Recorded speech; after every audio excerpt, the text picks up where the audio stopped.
Pagbati, Miss Rose.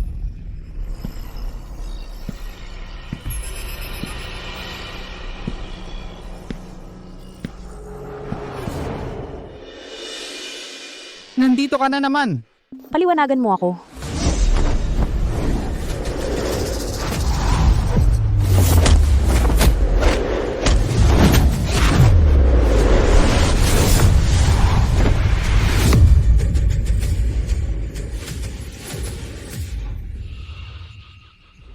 Ang ika-25 na hamon, binabati kita sa iyong tagumpay. Binabati kita. 3 taon. Sa wakas, makakalabas na ako ng bilangguan. Isang araw, 3 taon na ang nakalipas. Ang aking nobyo na si Manny ay siniraan ng puri at inaresto sa ibang bansa at ipinakulong. Nagplano akong sakupin ang van ng bilangguan upang ipaglaban ang kanyang pagkakataong mabuhay.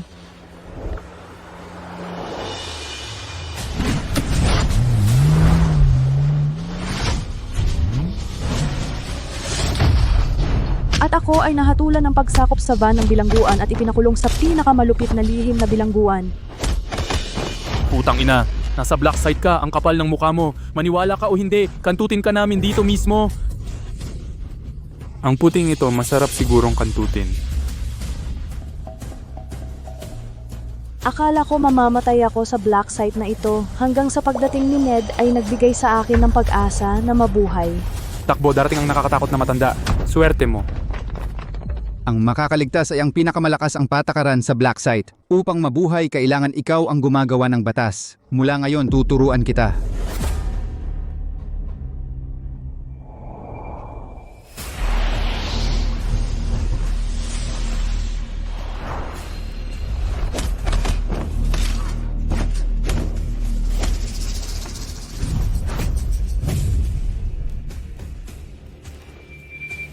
Miss Rose?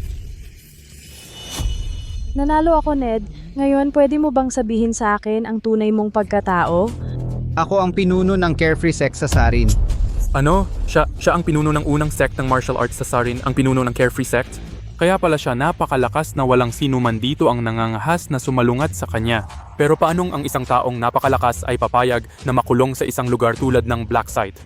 Alam mo, walang sino man sa mundong ito ang makakapigil sa kanya. Mula ng pamana ng Carefree Sect, lagi naming iginagalang ang lakas. Ang bagong amo ay dapat talunin ang lumang amo upang mamuno sa Carefree Sect. Kaya pala ayaw mo akong palabasin ng bilangguan. Minsan ay nagkaroon ako ng hula na ang aking kahalili ay lilitaw sa black site, kaya hinihintay kita dito sa mahabang panahon. Mula ngayon, ikaw na ang bagong pinuno ng Carefree Sect.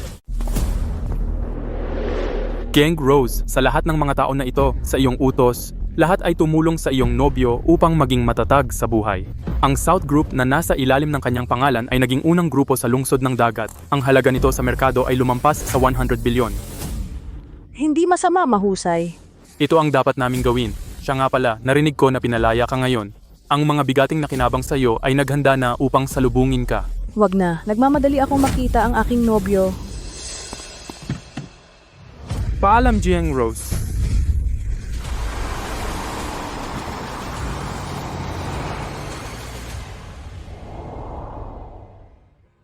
Manny, sinabi mong papakasalan mo ako pagkatapos akong palayain.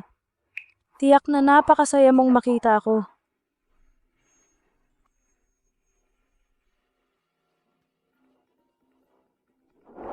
Kumusta? Kumusta, mahal? Nasaan ka? Ngayon ang pagdiriwang ng 100 bilyon ng South Group natin. Bilang ang malaking kontributor ng aming pamilyang Su, dapat kang pumunta. Buti alam mo, hindi lang kita tinulungan sa mga estratehiya, ipinadala ko si Faye sa Black Site, sinipsip ang mga industriya ng pamilyang Rose, at tinulungan kang maging matatag sa buhay. Dapat mong tratuhin akong mabuti sa hinaharap. Alam ko, mahal, talagang mamahalin kita ng mabuti. Halika na. Tessa, 3 taon ang nakalipas. Ang babaeng ipinadala mo sa Black Site, siya, kumusta na siya ngayon? Kung pinalaya siya mula sa site. Ang lugar na iyon ay isang Black Site, kung saan ang mga seryosong kriminal at mga labag sa batas lamang ang nakakulong. Siya ay isang walang kapangyarihang babae. Kahit hindi siya mamatay, siya ay pahihirapan. Oo, 3 taon na walang balita. Sa palagay ko, patay na siya. Tigilan mo na magmaneho ka na. Harang ang daan, diretso lang sa pedestrian street.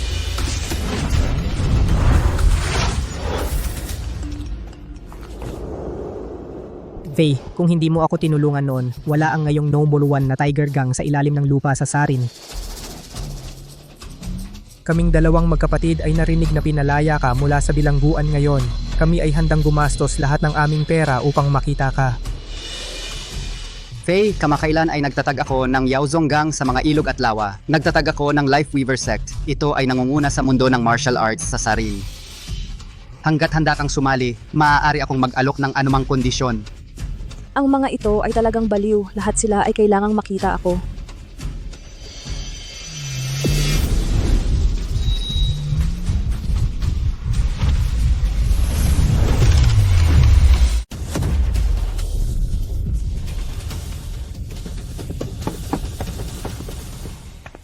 Mahal, ayos ka ba? Salamat.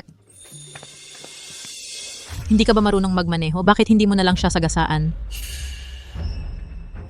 Anong sinabi mo? Sagasaan lang? Hinaharang mo ang daan ko. Anong masama kung sagasaan kita? Makipag-usap ka ng maayos. Bakit mo ako sinasampal? At sasabihin ko sa'yo, ito ay pedestrian street, hindi daanan ng sasakyan mo. Oo, napakalala naman. Pakisabi nga, bakit ka nagmaneho sa pedestrian street? Tama, muntik na itong pumatay ng tao. Ang dalawang to ay dapat humingi ng tawad. Kung ang paghingi ng tawad ay may silbi, bakit kailangan pa ang pulis? Humingi ng tawad? Nakakatawa, marami akong pera. Babayaran ko ang kamatayan.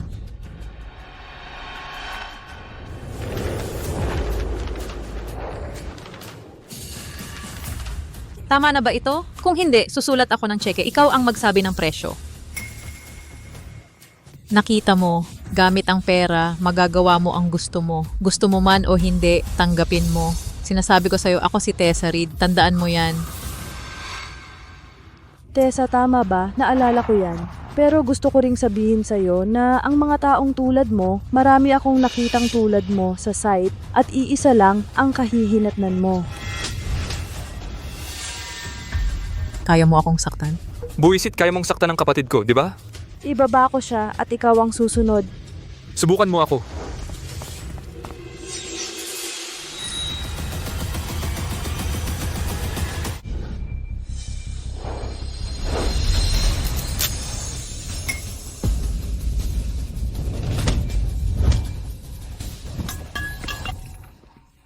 Magaling sa laban, di ba? Papatayin kita.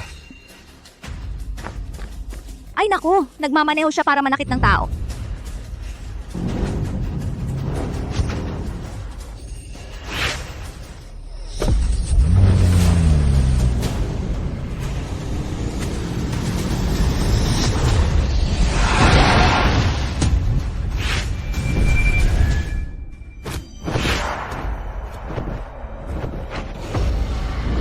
Ang atungal ng dragon, si Faye iyon. Mukhang may nagalit sa kanya. Tingnan natin kung sinong tanga ang nangahas na galitin siya. Guro, ang nangungunang pamilya sa Sarin ay nakikiusap na pumunta ka sa kanila. Ang Dragon Roar ay galing kay Faye. Iyon ang direksyon ng CCT. Lahat, makinig. Sumunod kayo sa akin papuntang CCT. Tingnan natin kung sino ang mangahas na guluhin siya. Ang dating pinuno ng sekta ay umalis ng walang sabi. Hindi ko inaasahan na makikita ko siya sa site at ibibigay niya ang posisyon ng pinuno ng sekta sa isang babae. Ang dating pinuno ay may dahilan sa pagbibigay ng posisyon kay Faye. Kailangan lang natin siyang tulungan ng maayos. Tama ang pangalawang matanda, ngunit ang bagong pinuno ay pinalaya na at ang dating pinuno ay hindi alam kung nasaan siya. Kaming tatlong matatanda, saan namin siya mahahanap? Dragon's Roar, nasa CCT siya. Ipagbigay alam sa pangalawang pinuno at pumunta sa CCT para salubungin ang bagong pinuno. Naintindihan? Tama ba ang nakikita ko? Pinatigil niya talaga ang kotse? Tao ba siya? Baka isa siyang mandirigma na kayang hatiin ang mga bundok? Parang naglalaro lang ng mga kotse. Laro tayo.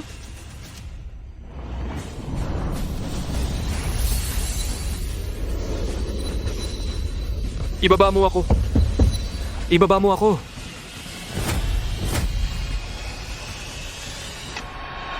Tessa, tulungan mo ako. Halimaw siya. Papatayin niya ako. Tumigil ka dyan.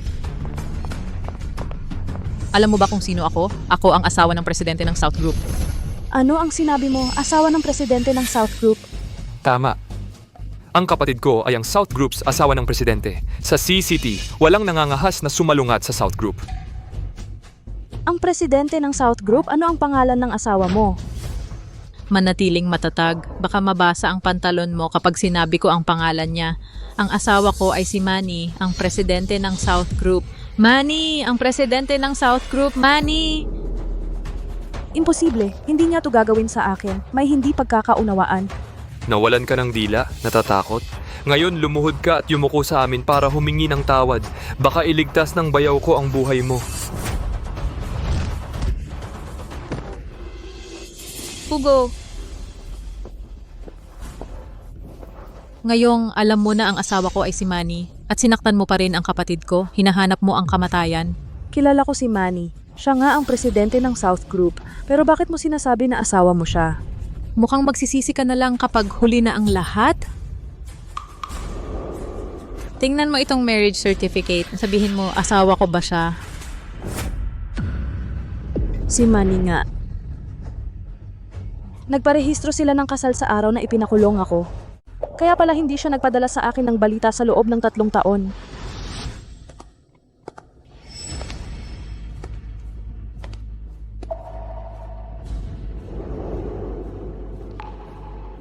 Sa mismong araw na yon, ay nagpakasal siya sa iba.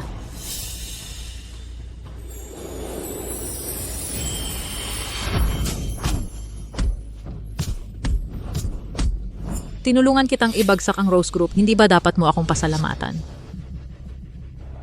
Tama ka, dapat kitang pasalamatan. Ngayon tingnan mong mabuti, ang asawa ko ay si Manny, di ba? Kung hindi ka luluhod at yuyuko, ang asawa ko ay kayang sirain ang buong pamilya mo sa isang salita. Ano siya? Hindi siya karapat-dapat na pumatay ng pamilya ko. Ikaw, paano mo nagawang punitin ang sertipiko ko? Ayaw mo nang mabuhay? Tatawagan ko ang asawa ko ngayon din at papatayin ka niya.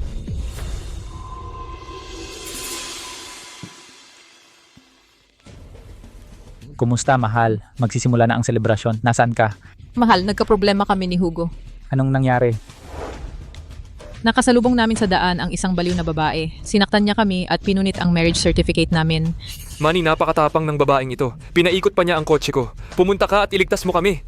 Sa CCT may nangahas ng mga api sa asawa ko at sa bayaw ko. Talagang boses niya yon. Mahal, ang CCT ay teritoryo mo. Kailangan mong ipagtanggol kami. Sige, ibigay mo sa kanya ang telepono. Hayaan mo akong makipag-usap sa kanya. Naririnig ka niya.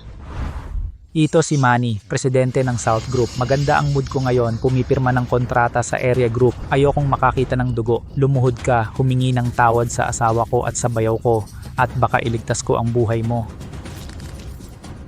Hindi pwede, Manny. Hindi sapat ang pagyuko. Sinaktan niya ako at ang kapatid ko. Aling kamay ang ginamit niya? Puputulin namin iyon.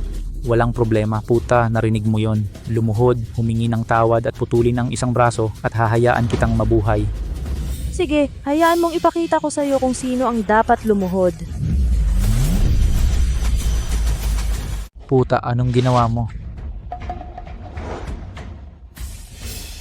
Hindi ba sinabi mong putulin ang braso ko? Perpektong lumalaban ako ng apoy sa apoy. Nakaluhod na sila. Ngayon oras na para putulin ang isang braso. Bitch, hindi ka maglalakas loob. Hindi, Manny, iligtas mo ako. Mali ako. Maawa ka sa akin. Wag, wag. Baliw kang bitch. Pagsisisihan mo na ipinanganak ka. Pagpupunitin kita, papatayin ko ang buong pamilya mo. Huwag kang mag-alala, Mr. Su. May isa pang natitira, asawa at bayawa. Tigi isang kamay patas ako. Bitch, kung gagalaw ka ng isang buhok ng asawa ko, pagsisisihan mo na ipinanganak ka. Naalala ko nangako ka na pakakasalan mo ako paglabas ko ng kulungan. Kung hindi, Ano, ikaw si Faye? bingo. Ano, siya ba ang babaeng nakakulong sa site 3 taon na ang nakaraan? Faye, ano ang gusto mo? Pumunta ako sa kulungan para sa'yo at nag-asawa ka ng iba. Ano sa tingin mo ang gagawin ko? Ngayon kukunin ko ang utang. Pareho silang miserable, iyan lang ang interes. Ang kapal ng mukha mo. Ipinagmamalaki mo pa na maging mistress at mangakit ng lalaki. Hindi ka ba nahihiya? Hindi, alam kong mali ako, kasalanan ko lahat, mura ako, nakikiusap ako, pakawalan mo ako. Tigil, nagtatampo ka pa ba sa nangyari 3 taon na ang nakaraan? Gusto mo bang bayaran kita? Ginto, alahas, pera, sabihin mo lang. Kahit ano, mabibigay ko sa iyo. Mr. Su, hindi ba sinabi mong gusto mo akong mabuhay nang masahol pa sa kamatayan? Bakit nagbago ang isip mo ngayon? Inaamin ko, sobra akong emosyonal. Ibibigay ko sa iyo ang kahit anong gusto mo. Kahit ano, di gusto ko ang buhay mo. Ibigay mo sa akin. Sige, basta pakawalan mo ang asawa ko. Gagawin mo sa buhay ko ang gusto mo. Tinatrato mo ang asawa mo na parang alila pero handa mong ipagsapalaran ang buhay mo para sa kirida mo? Ang sweet mong gago. Nasa selebrasyon ako ngayon. Basta't ibalik mo ng ligtas ang asawa ko. Ako ay nasa iyong awa. Sige, maghugas ka ng leeg mo at hintayin mo ako para putulin ko ito gamit ang sarili kong mga kamay. Ihatid mo ako kay Manny sa loob ng 10 minuto. Bawat minutong pagkukulang, balibaliktarin ko ang isa mong buto. Buwisit, 3 taon na ang nakalipas, kaya kitang ipadala sa black site. Ngayon, kaya pa rin kitang yurakan. Sa aking teritoryo, pahihirapan kita.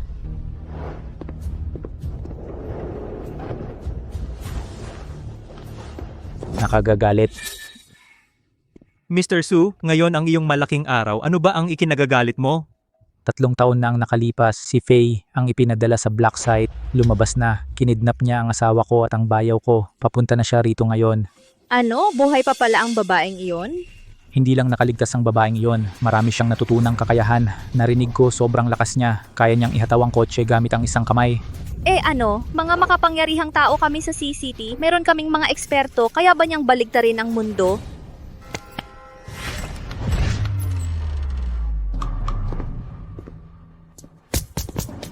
Mr. Su, ito ang boksingero na kinaupa ko sa mataas na halaga. Pumatay siya ng 99 na hari ng Kung Fu at 5 na kampeon sa boxing na mag-isa. Ikaw, ipakita mo kay Mr. Su ang iyong kakayahan.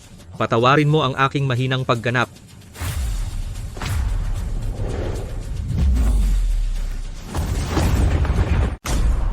Isang suntok lang, nabiyak ang lupa. Ang lakas naman yan, ano? Oo, kasama siya rito. Kahit may kakayahan si Faye, ngayon ay mamamatay siyang parang aso.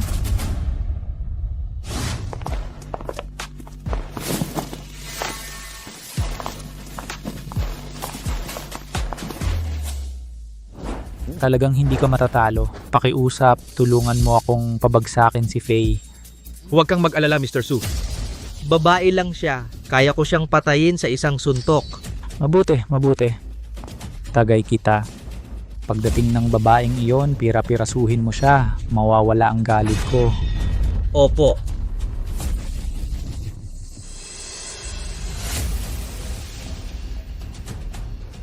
Faye, lumapit ka. Tingnan mo kung paano kita papatayin.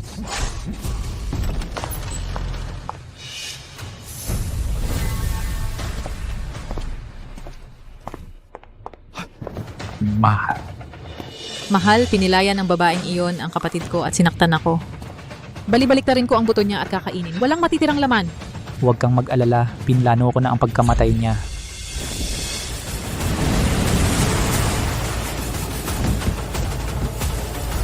Manny, nandito ako para kitilin ang buhay mo. Manny, nandito ako para patayin ka. Patayin ako. Tinanong mo ba itong lalaki? Bitch, kaya kong tumagos sa sahig sa isang suntok at sa ulo mo. Iminumungkahi ko na lumuhod ka at magtapat para hindi ka na magdusa sa kamay ko bago ka mamatay. Faye, hindi ka ba mayabang kanina? Bakit ka natigilan? Luluhod ka ba? Huwag mong gawin yan. Mas gusto ko ang dati mong ugali. Paano ito? Sasabihin ko sa'yo ang isa pang katotohanan. Bigyan ka ng malaking gulat, ibabalik ka, at pasiglahin ang iyong potensyal, okay? Sabihin mo na kung ano ang gusto mo. Wala ka ng pagkakataon mamaya. Puro ka lang salita. Sige, makinig ka. Sa totoo lang, ang pagkakulong ng asawa ko ay peke lang. At ang pagnanakaw mo ng van para iligtas siya, peke rin yon. Anong ibig sabihin ng peke? Ibig sabihin lahat ng ito ay isang bitag para maakit ka. Parang isang hangal na gamo-gamo na sumusugod sa isang maingat na nakatakip na apoy. Isang paraan para ipakulong ka. Akala ko nagbago ka lang ng isip. Hindi ko inaasahan na isang maingat na bitag pala ito mula simula hanggang dulo. Ginamit mo ang relasyon natin para magplano laban sa akin. Oo. At dapat naming pasalamatan ka sa iyong pagsisikap. Kung wala ang 3 taon mong pagkabilanggo, hindi namin makakamit ang lahat ngayon. Siya nga pala, ako ang gumawa ng planong ito. Hindi ba ito kahanga-hanga? Hindi ba ito perpekto? Ang pag-iisip tungkol sa pinsalang ginawa ko sa'yo ay nagpapaganda ng pakiramdam ko. Kahanga-hanga, talagang kahanga-hanga. Pero nakalimutan mo ba ang isang bagay? Ano? May utang ka pa sa akin na kamay.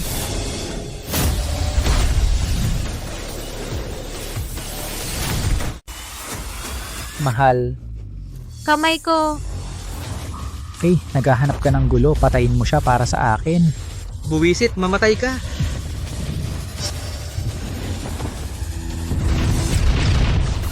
Baliw ba ang babaeng ito? Ang tapang niya makipaglaban sa kanya.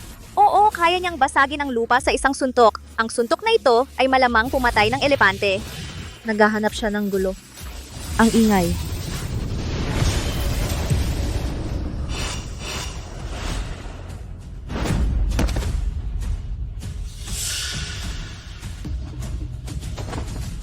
Manny, ikaw ang susunod. Pinagtaksilan mo ako at kinuha ang negosyo ng pamilya ko. Dadalhin kita sa puntod ng mga magulang ko at babaliin ko ang leeg mo.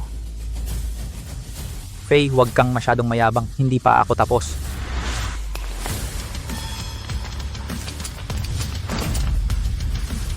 Kahit gaano ka pa kalakas, gagawin kitang salaan ngayon din. Barilin mo.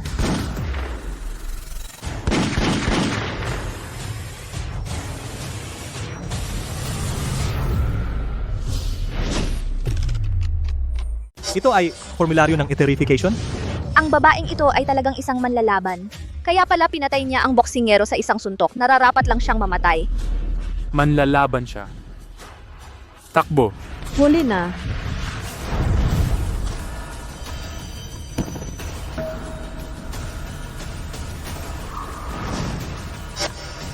Bakit ka tumatakbo? Sinabi mong ibibigay mo sa akin ang buhay mo. Faye, paano mo nagawang gawin ito sa akin? Nagpaalam na ako sa 2 senior na miyembro ng Tiger Gang. Sila ay papunta na ngayon. Ibig mong sabihin sina Jack at John? Oh, ang 2 senior na iyon ang mga taga-suporta ng pamilya ko. Palagi kong naririnig na ang mga Sioux ay may 2 taga-suporta. Hindi ko inaasahan na sila pala ang mga pinuno ng Tiger Gang. Narinig ko rin na pareho silang nanggaling sa isang lihim na pasilidad. Ang kanilang kakayahang panlaban ay napakagaling.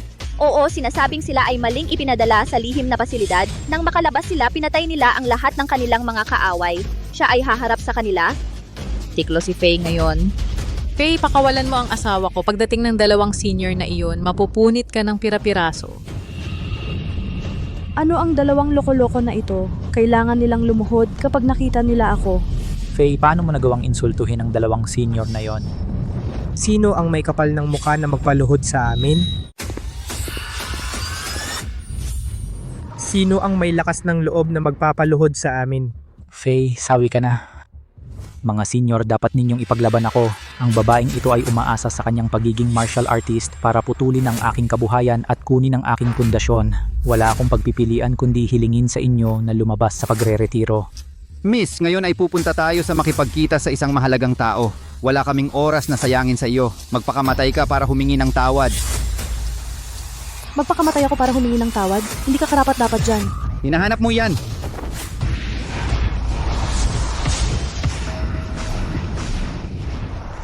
Jack, ingat.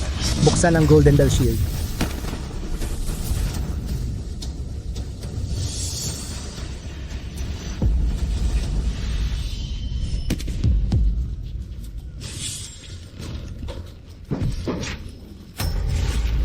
Miss, nababaliw na kami.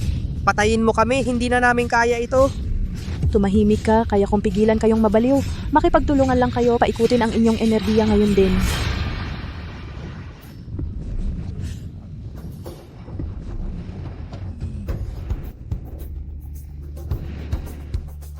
Salamat sa pagligtas ng aking buhay. Hinding-hindi namin ito makakalimutan. Mga senior, ang babaeng ito ay may lakas. Huwag mong maliitin siya. Kayong 2, sabay-sabay na umatake at ibagsak siya. Faye, sawi ka na. Ginalit mo ang 2 senior. Walang makakapagligtas sa iyo ngayon. Pagbati, Miss Rose. Pagbati, Miss Rose. Miss Rose, siya yung tinatawag nilang walang talo yung sumugod sa buong black site. Paano nangyari yun? Aso lang siya na pinaglalaro ko sa kamay ko. Paano naging si Miss Rose yun? Oo, dalawang senior, nagkamali kayo sa kanya. Manahimik ka. Kung hindi dahil sa tulong niya, kaming dalawang magkapatid ay nabaliw na. Magkakamali ako sa sarili kong mga magulang pero hindi ako magkakamali kay Miss Rose. Sa black site noon, kung hindi dahil sa tango niya, ikaw lang Manny, hindi ka namin mapoprotektahan.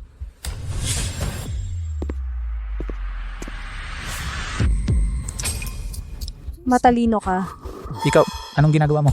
Huwag kang magpanik, hindi kita papatayin ngayon. Sinabi ko sa'yo, dadalhin kita sa libingan ng mga magulang ko at puputulin ko ang ulo mo sa harap nito.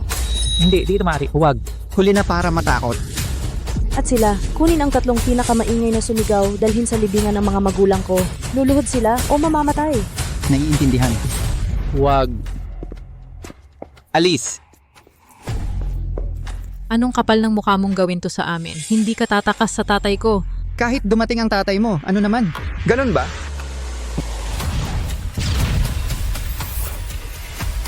Tingnan natin kung sino ang maglalakas loob na humawak sa aking anak at manugang. Tatay. Biyenan. Ayos ka lang ba?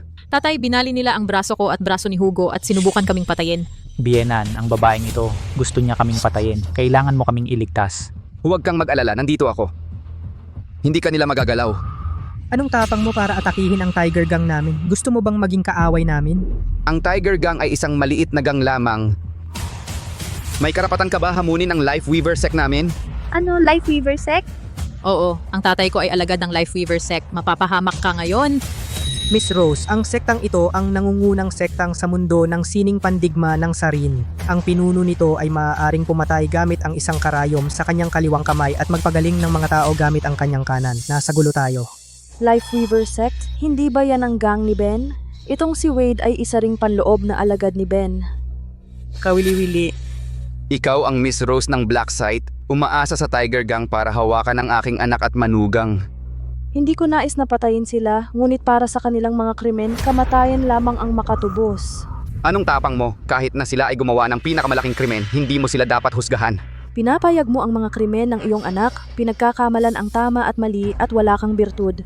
Kayong mga basura ay hindi karapat-dapat na maging bahagi ng Life Weaver sect. Siguradong bulag si Ben.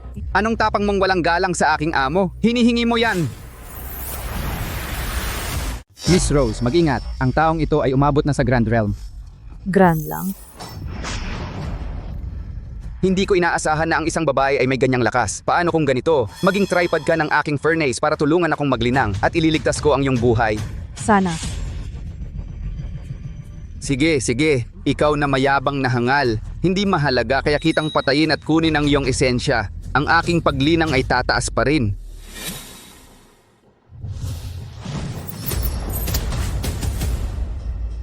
Tingnan natin kung ilan ang kaya mong harangin. Banal na paraan ng karayom ng araw.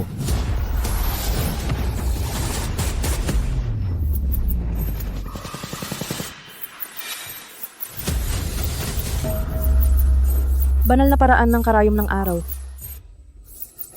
Hindi iyan ang tamang gamit.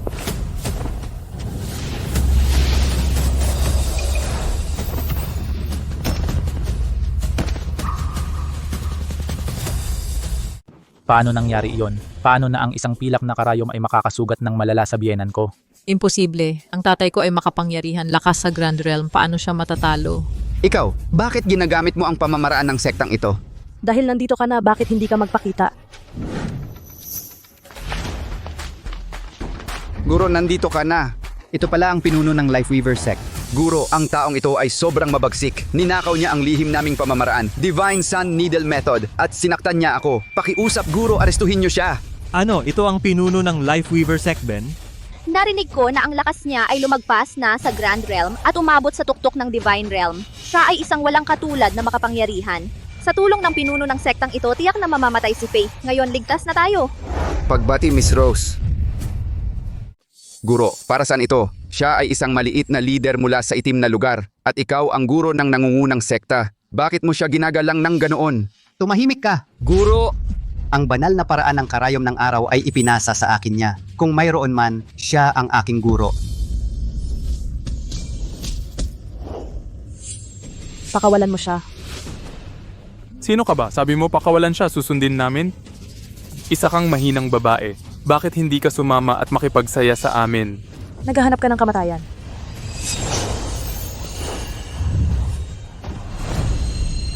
Hindi ko inaasahan na ang pinuno ng sekta ng manghahabi ng buhay ay nasa ilalim ni Gineng Rose. Ano, ipinasa niya ang banal na araw na paraan ng karayom. Kung gayon, hindi ba siya ang aking ninuno? Ben, nung pinayagan kita gamitin ang paraan, hindi ba tayo nagkasundo? Hindi kita pinayagang ipasa ito sa mga immoral na tao. Pakiusap, kumalma ka. Nabulag ako. Tutuparin ko ang ating kasunduan. Guro. Pwede, mula ngayon, hindi ka na alagad ko. Ako ang dahilan ng pagkamatay ng aking ama. Anong klaseng halimaw ang aking pinakawalan? Tapos na ang lahat. Faye. Sandali akong naguluhan. Nabulag ng babaeng ito. Tingnan mo ang ating nakaraan. Pwede mo ba akong patawarin kahit isang beses lang? Patawarin ka? Oo, talagang naguluhan ako. Sandali. Nabulag ng babaeng ito. Lagi kang nasa puso ko. Bakit ako maniniwala sa'yo? Sumusumpa ako. Lagi kitang minahal sa puso ko. Mahal na mahal natin ang isa't isa. Maaari ba tayong bumalik sa nakaraan? Sige, pumunta ka sa libingan ng aking mga magulang at durugin mo ang sarili mong ulo upang ipakita ang iyong sinseridad. Dalhin sila. Faye, huwag mong gawin ito. Faye.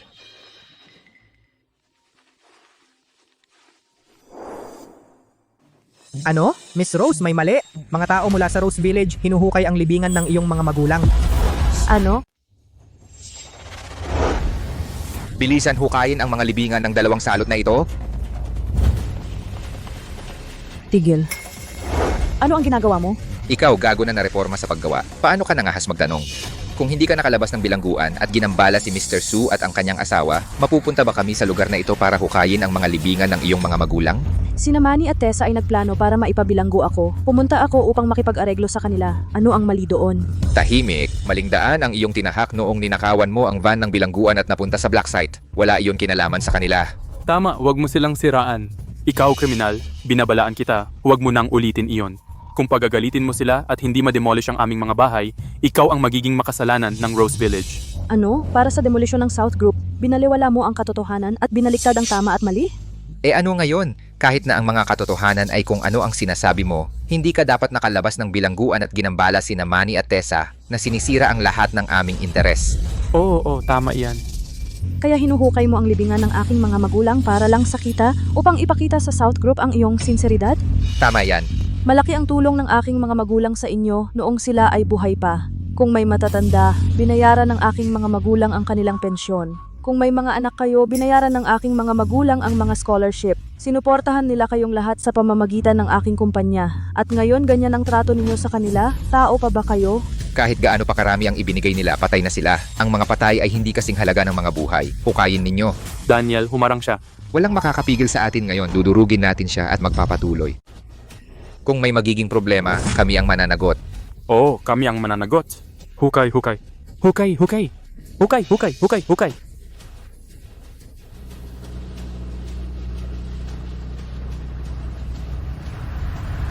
Masyado ka nang lumayo. Anong ginagawa mo? Hukay. Mukhang sira ang excavator, hindi gumagalaw. Walang kwenta. Lahat kayo, kunin siya. Ibagsak siya.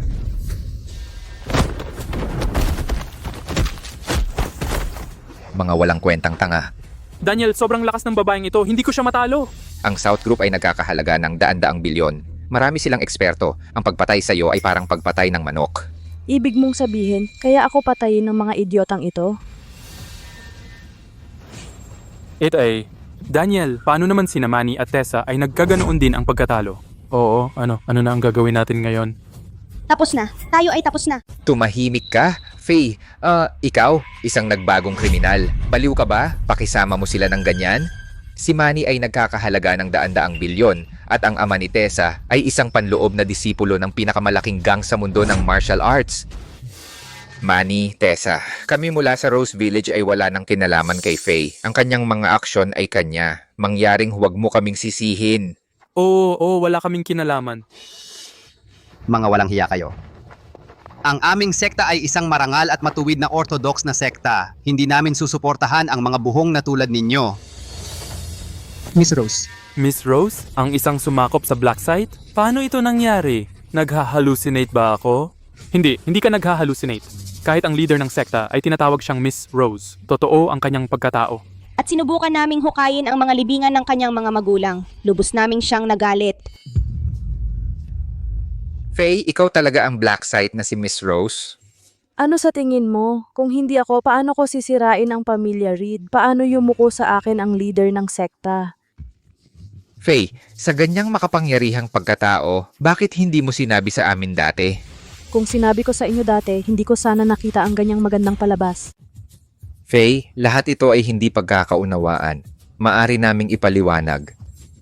Oo, ang relasyon namin sa mga magulang mo ay maganda. Tuwing may problema kami, tumutulong ang mga magulang mo. Hindi kami pamilya, pero mas mahusay pa sa pamilya.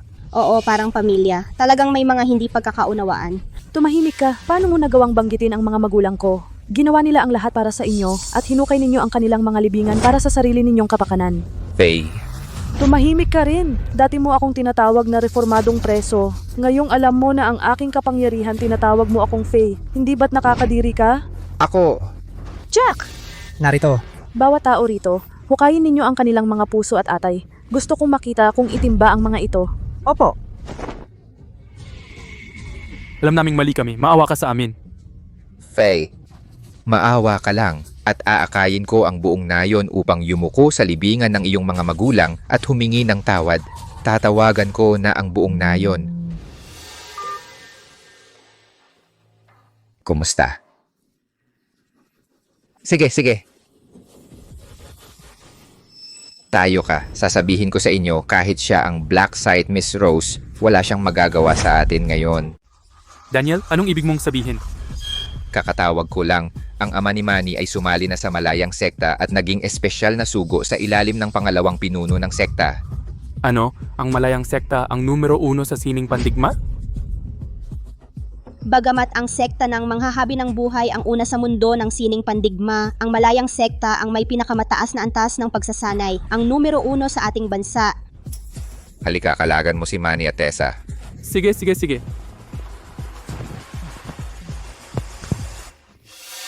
Faye, hindi mo inaasahan ito, di ba? Ang aking ama ay gumugol ng mga dekada at sa wakas ay naging sa pangalawang pinuno espesyal na sugo ng malayang sekta. Ngayon ay may suporta tayo ng malayang sekta. Ang sekta ng manghahabi ng buhay at ang gang ng tigre ay walang kwenta. Ginoo, Ginang, kakakita lang ninyo, kami mula sa barangay ng Rosas ay pinutol na ang ugnayan sa kanya. Oo. Ang kanyang mga aksyon ay walang kinalaman sa amin. Oo. Pakiusap, huwag ninyo kaming pagbuntungan.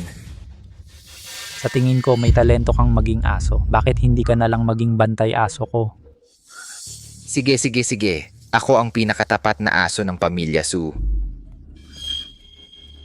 Ang galing mong aso. Susunod, oras na para harapin ka, Faye.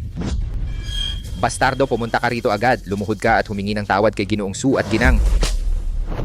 Ang mukhang ito ay talagang kasuklam-suklam. Pokpok, ikaw? Lumuhod. Faye, anong ginagawa mo? Gawin ang ano? Siyempre, pihitin ko ang ulo mo. Hindi ka maglakas loob. Kung gagawin mo ito, hindi ka hahayaan ng tatay ko. Sino ang maglalakas loob na saktan ng anak ko? Tatay, nandito ka na. Gusto ako patayin ng babaeng ito. Iligtas mo ako. Sino ang maglalakas loob na patayin ng anak ko? Ikaw? Hindi kami ang pinakatapat na aso ng pamilya Su. Ikaw, Tiger Gang, lalaban ka sa akin. Iniligtas ni Miss Rose ang aming mga buhay. Hindi namin siya kailanman ipagkakanulo. Oo, maaaring mabali ang aming mga buto, ngunit hindi ang aming mga gulugod. Sige. Ang Life Weaver Sect ang nangungunang sekta sa mundo ng martial arts. Para sa Carefree Sect, maaaring maging kapaki-pakinabang ito. Ngayon, bibigyan ko kayo ng pagkakataong mag-isip muli. Si Miss Rose ang aking master. Kami ay kasama niya. Sige. Tatay, huwag mo nang sayangin ang iyong hininga. Patayin silang lahat, lalo na ang babaeng ito. Puputulin ko ang kanyang mga litid at ligaments. Gusto ko siyang lumuhod na parang uod sa harap ng libingan ng kanyang mga magulang habang pinapanood akong hukayin ng kanilang mga kabaong.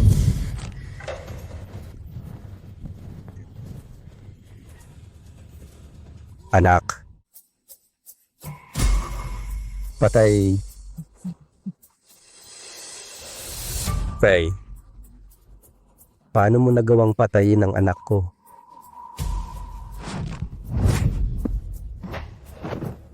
May isa pa, dahil sobra ang pagmamahalan nila, hayaan silang pumunta sa ilalim ng lupa at maging magkasintahan muli. Naghahanap ka ng kamatayan.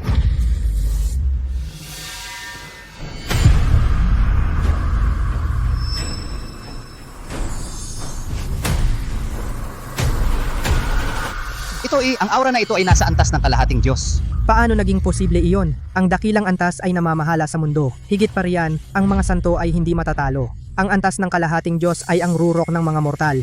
Si Ben ay isa lamang santo. Isang espesyal na sugo ng Carefree Sect. Paano siya magiging kalahating Diyos? Faye, naghahanap ka ng kamatayan. Master Su, huminahon ka. Manahimik ka kung ayaw mong mamatay. At ikaw,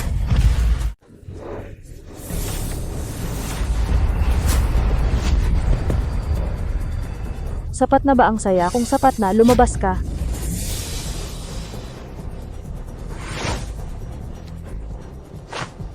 pagbati, Gino. Magandang pangunawa, karapat-dapat na piliin ni Ned bilang bagong pinuno ng ating sekta. Hindi ko inaasahan yon. Si Ginang Rose ang bagong pinuno ng Carefree Sekta.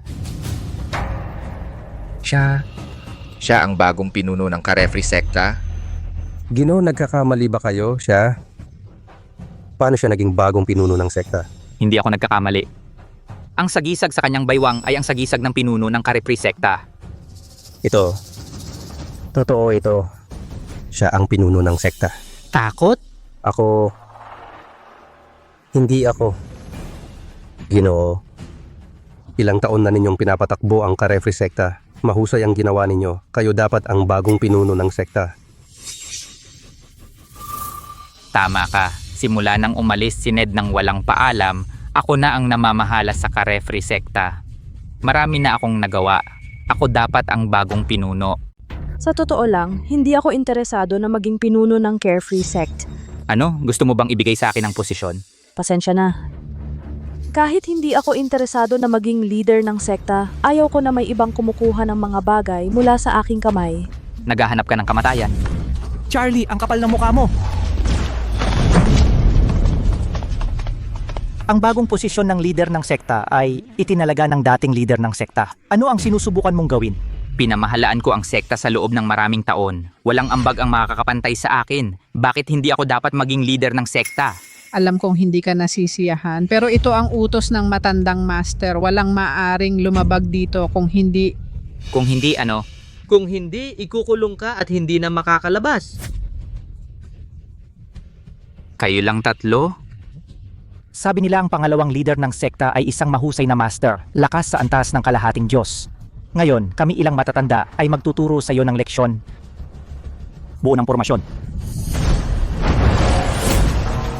Ito ang fire bell ng Carefree Sect. Kampana ng apoy? Miss Rose, maaaring hindi mo alam, ang fire bell ay ang pormasyon ng tagapagbantay ng sect. Bagaman ang tatlong matatanda ay nasa antas ng santo, sama-sama nilang kayang pigilan ang antas ng kalahating Diyos. Hindi nila siya maaring bitagin. Antas ng Diyos? Mga bastos. Nakapasok ako sa antas ng Diyos ilang araw na ang nakalipas. Itinatago ko ito sa inyo. Ang posisyon ng pinuno ng Carefree Sect ay akin. Guro! Mr. Rose, mag-ingat. Paano nangyari ito? Ninakaw ang mga gamit ko? Nasa antas ako ng Diyos, tinalo niya ako sa isang galaw. Isa kang palaka sa balon. Paano mo malalaman na may iba pa? Ngayon, sa ngalan ng seksyong walang pakialam, aalisin na kita.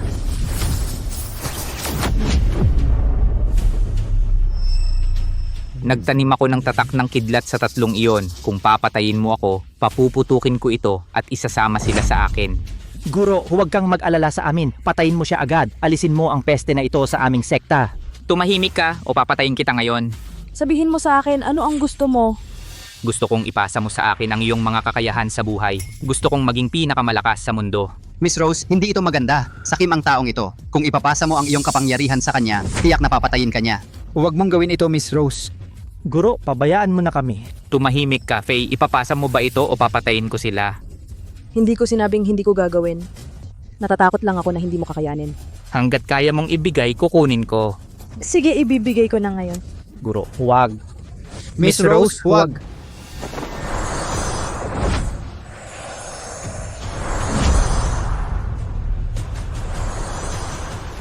Ang enerhiyang ito ay lampas pa sa antas ng Diyos. Napakabilis ng bilis. Hindi, lampas na siya sa kaharian ng Diyos. Guro, tumigil ka. Kahit mamatay kami, huwag hayaang mabuhay ang salot na ito. Tumahimik ka, anong salot? Malapit na akong maging pinakamalakas na tao sa mundo.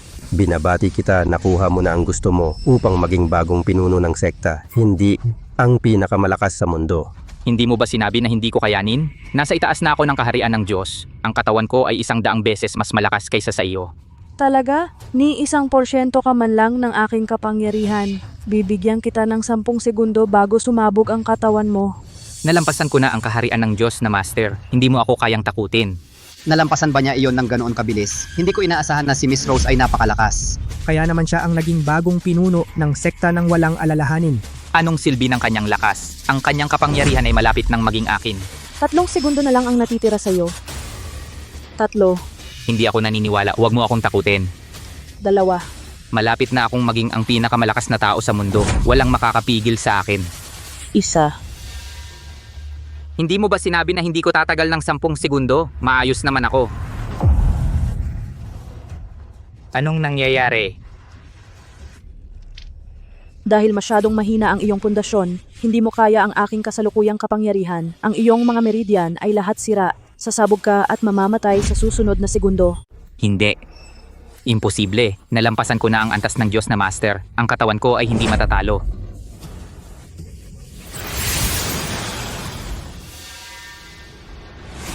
Salamat sa pagligtas ng buhay ko. Hindi na kailangan magpasalamat. Hindi pa tapos. Patay na ang master. Patay na siya.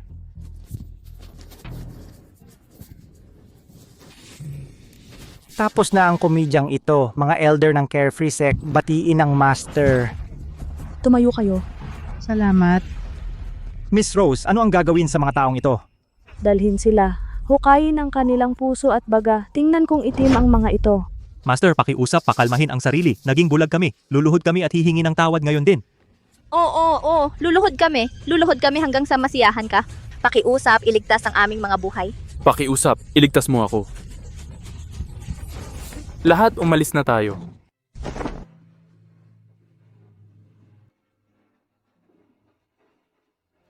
Nanay, tatay, nagmahal ako ng maling tao noon. Pinagtripan ako at ipinadala sa itim na lugar. Nawala ko ang pundasyon na pinaghirapan ninyong itayo. Ngayon, nakalabas na ako. Natuto ako ng isang set ng kasanayan. At naging pinuno ng Carefree Sect. Huwag kayong mag-alala. Sino man ang nanakit sa pamilya Rose, walang makakatakas. Ipasa ang utos ko. Pumasok sa CCT, sugpuin ang mga nanakit sa pamilya Rose. Ang mga sumipa sa amin noong nasa baba kami, mamatay. Naintindihan.